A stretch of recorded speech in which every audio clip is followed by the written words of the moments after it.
حضرت عمر رضی اللہ تعالیٰ عنہ کی خدمت میں ایک باپ آیا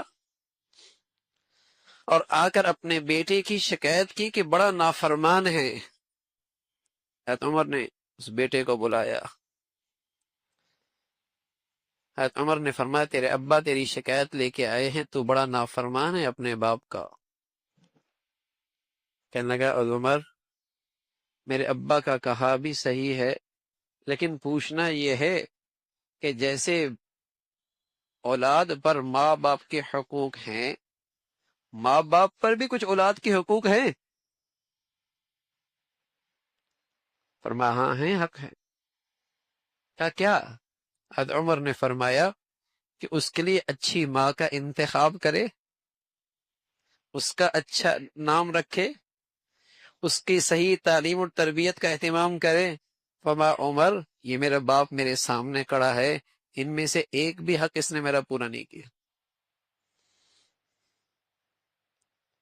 پوچھ لیجئے اس سے۔ معصوم بچے ہوتے ہیں، زیر کفالت ہوتے ہیں، انہیں کیسا ماحول دیا ہے، کیسی زندگی دی ہے، انہیں زندگی اپنے گھر کی کیسی دکھائی ہے۔ اللہ کا کہا سچا ہے، بلکہ میرے عزیزو یہ معاملہ مرنے کے بعد کا ہی صرف نہیں ہے کہ وہ آگ میں جا رہے۔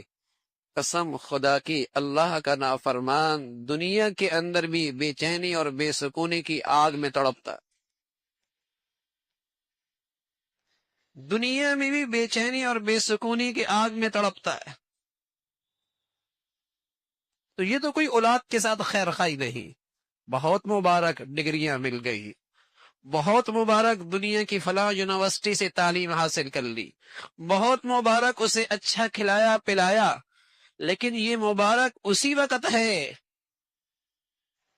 جب اس کی زندگی ایمانی اور اسلامی بنیادوں پر کھڑی ہو۔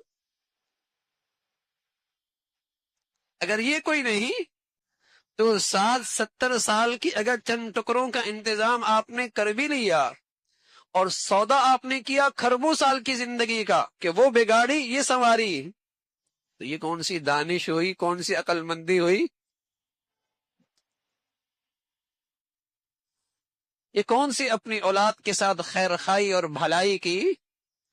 رسول اللہ صلی اللہ علیہ وسلم تو اپنی امت کو سبق دے گئے کہ دنیا میں آتے ہی اس کی تعلیم اور تربیت کا انتظام کرو۔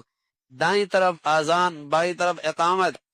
سبحان اللہ، وہ معصوم سا بچہ کیا آذان اور کیا اقامت کا مضمون سمجھے گا، لیکن بتایا دل کی تختی تو ہے، لکھ دو اس کی دل کی تختی پہ اللہ کی بڑائی اور اللہ کی عظمت، بتا دو اسے نبی کی زندگی کا طریقہ، سمجھا دو اسے نماز کی عظمت اور اہمیت،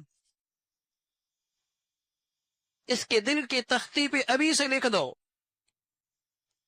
فرمایا 7 سال کی عمر ہو اسے تلقین کرو، 9 سال کی عمر میں اسے تنبیہ کے طور پہ سزا بھی دے سکتے ہو، اس لیے نماز فرض نہیں ہوئی، لیکن اللہ کا نبی کیوں سبق دے رہے، کہیں ایسا نہ ہو، کہیں ایسا نہ ہو، اللہ نہ کرے، 1000 بار نہ کرے، بالغ ہوا نماز نہ ہوئی، بالغ ہوا نماز کی اہمیت نہ ہوئی، کہیں ایسا نہ ہو کہ اسلام کو خیر بات کا بیٹھے، اسلام کی سرحد سے نہ نکل بیٹھے۔